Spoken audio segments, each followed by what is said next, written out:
Welcome to my crib. This time it's actually my house. Come on in. So we're doing something a little bit, actually a lot different than what we normally do. Today we're going to be walking through one of the projects that I'm actually actively working on. This is a unit that I bought. It was a power of sale. It's located in Core downtown. It's located at Church and King.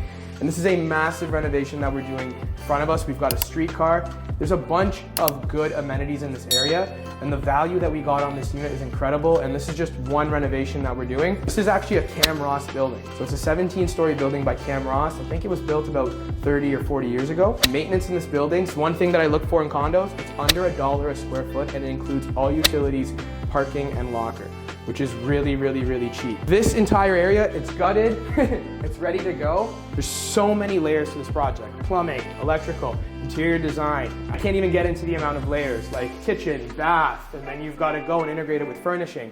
And what we start with is, first and foremost, is demoing as much as we can and seeing how we can move things around. Like, to give you an example, where you're standing right now, we actually pushed this kitchen back about a foot. You can even see the shower over there. We extended it about 1.5 foot over there. So we're trying to create as much space as we can, as much usable space. What we started with after we did the demo was the interior designer, and we go through step by step on how to optimize this as efficiently as possible to make it kind of the best living scenario for a family or young couple or whatever it is. This was actually a drop box ceiling. It was about 1.5 foot down, so you're looking at like 6.5 feet from where the top of the drop box was. It made it very small and very dark. The kitchen was tiny before. So back in the day, traditional kitchens were isolated away from kind of the entertainment area. So what they would do is have a kitchen, then you would eat or whatever, cook in the kitchen, then you go to another area. Now it's more of this open concept modern design where it transitions into the living area. And now we're making this, now that it's extended, basically a U-shaped kitchen. Here we've got this bar area. The bar area is basically like an integrated Miele built-in coffee machine. We've got a Sub-Zero wine cooler that's going in over here. The appliances, did you get them used or did you? Getting them brand new? I buy them all used. It's not like I'm buying used, scratched appliances. I'm talking about great condition appliances, all practically brand new, scratch-free, that I'm putting into these units. If you come over here, this was actually the second bedroom. You can actually see on the ground over here that this was the second bedroom. So the second bedroom was the outline over here. This was the door, that was a closet. So what we decided to do is, because of this HVAC system that runs in a stack and it can't be moved, it's over there. What we're gonna do is we're gonna make a full square bedroom. So this over here is actually gonna be an entire bedroom. It's about 8.5 feet by 9.5 feet. Yeah, what's like the biggest headache you've had so far? Okay, aside from neighbors, coordinating contractors. There's procedures when you're doing a job like this. You gotta go step by step. So obviously, like, the demo's the first thing, right? But after you do the demo, then you've also got some basic plumbing, you've got some electrical, then you've got painting, drywall, flooring, bathrooms. But the hardest thing is to get everyone in line. Another big challenge is complying with condo corporation standards. So there's a lot of things that are completely different in a condo than a home. To give you an idea, one will be the underpad for laminate. Most people would just say, okay, let's put the floor in.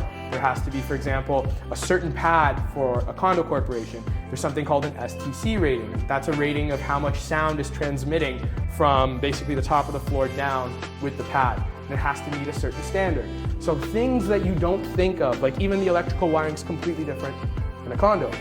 Or even the plumbing, even the systems that you're using for plumbing, they're fire rated to a different standard. So there's many little things that if you're just not aware of, you can make a lot of costly mistakes if you're doing your first kind of condo renovation, condo flip. Demoing a condo, everything's got to go outside, through a service elevator, through the loading dock. Yeah. So even when I bought this unit, the efficiency metric was really important to me. Is there a hallway from the elevator?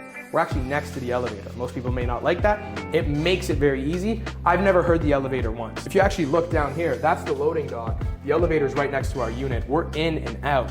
So servicing into this unit, it almost feels like a home. Loading dock elevator here is massive. It's got 12-foot ceiling height. And it's a huge, huge elevator, so we can fit a lot of stuff in it. And those are things that I'm looking for when I'm doing these condo renovations. Being cost effective on the job is super important. Tub is something that is very, very difficult to remove and put back in. There's not only plumbing involved, buying the new tub, bringing the new tub, and removing the old tub. And most of the times, the tub is sufficient. So what we'll do is glaze the tub, There was a wall that was existing here, but we found out that all of the space was actually usable. We removed it. We're gonna push this back. Imagine showering and like literally you're showering over here, you've got this glass divider coming and you've got a massive plant and you've got so much room. One of the biggest things in condos, how many times have you gone in a tub and the niche itself, that little square is just not enough. And then obviously vanity over here, toilet, and then basically as we go over here, this is getting closed. The bedroom, the master bedroom is gonna be one of the coolest designs I've ever done in the master. We're making a full L-shaped closet over here with an island. I need my Rolex, I need my Ray-Ban, and I need to go out tonight. So right over here is actually going to be a king bed. We're thinking of a California king. And then we're gonna put Facing this way? Facing this way. Again, TV kind of set up over here and facing this way. And then king bed, nightstand, and then a little desk going towards the windows. And then we've got the other bath over there. So this one, they already had this existing shower. The crazy part is the listing agent told me that they just renovated this. That's so old, bro. That looks like... She's like, we just renovated it. Why? Da da da. You're not giving us the right price. To be honest with you, I like it. The condition of it's new, right? Like, there's nothing wrong with the condition of it. It's just dated. Like, it's just dated. My old house that I sold in Etobicoke. Yeah. It looks exactly like that. Yeah. No. Like, this is brown. People don't like brown. I mean, but yeah, like when it comes to like this brown, it's dark. It's enclosing, right? Yeah. So we're gonna tile over with this right over here. So this is a good product just to tell you, like this tile that we're looking at right there, it's $1.48 a square foot at Home Depot. Is that expensive? That is super cheap. They had 152 cases. This is what I do. If you're ever looking for cheap contracting material, big box retailer, usually super expensive. You wanna avoid going to Home Depot, Lowe's to go buy stuff because it's made for retail consumers, right? But they have clearance items, and when they have clearance items, they are ridiculously cheap. This tile right now at other Home Depots is on sale for $3.60 a square foot.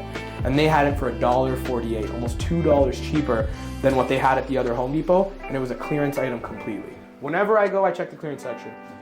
I made this on an impulse buy. I actually bought 30 cases of this tile, like impulse. Like I just went to the store and I saw clearance, I saw $1.48, I was like 30 cases. We're doing the whole condo in this. The same thing with the laminate. That laminate was 12 millimeter laminate, which is a thick laminate. It's warranted for 30 years. It's a commercial grade laminate. And we paid $1.48 a square foot, which is insanely cheap. That should be like a $4.50 square foot laminate. This is how I find stuff. I go to Home Depot, like I'll give you an idea. I go to Home Depot, I find this light, was $80. This light I think was actually like $99 and then they had it at $80 and it was $14.99. What is that much? How much is that on Amazon? Did you check something similar? Are you trying to sell it? Are you trying to get an Amazon? No, I'm just wondering. I don't see this light going for less than $40-50 on Amazon. Yeah. Right? And 15 West, it's decent. It's a lighting company, so they do just lighting design. And it's got warm light going up to 3000 Kelvin. Like this is a really, really nice light. For 15 bucks, I'm gonna basically do 2 lights for 30 bucks going 1, 2 on the entrance on the walkway in. Like that's how you save money, is when you buy stuff like this. Another one, I'll give you an example of another one. Careful. I think it's okay. This one right over here. This was 199 bucks, and then we bought it for $100. And this is a nice light. It's a modern light. So this is, I don't even know where this is gonna go yet. I just know that it was on discount. We went to the clearance section, and I actually looked, and the other clearance sticker on the other box was $59.99. We bought this for 60 bucks. Nice. How much did you buy this unit for? We bought the unit for $646. When we're looking for units, I usually look for units that have challenges with them. This unit had a tenant in it. If a unit has a tenant in it, it's very challenging to book showings. It's very challenging to go into the unit and make it a favorable environment for a buyer to look at. So whenever there's a tenant, I see it as a plus, especially if the tenant signs an N11 or basically like willing to vacate form and showing that they're basically going to vacate. If they sign that form and they're ready to go, and you put that condition on your contract, you're as clear as gets, right? You're basically good to go, and you get a unit. You had that in place. Had that in place. So we put a condition on the schedule, or on Schedule A, basically says the tenant is leaving, owner will provide N11. If the tenant does not leave at that date, then basically the contract is null and void, return of the deposit, and we're off. Tenant in here, so it's hard for showings. Then we're looking at a unit that requires a massive amount of renovations. This isn't something that the average Joe can take on. someone with experience, someone who knows what they're doing, someone who can lower the cost. A unit in this building, to give you an idea, sold for $740 without parking, similar size, with very, very basic renovation. So I'm not talking about like I'm talking about 15-year-old renovations.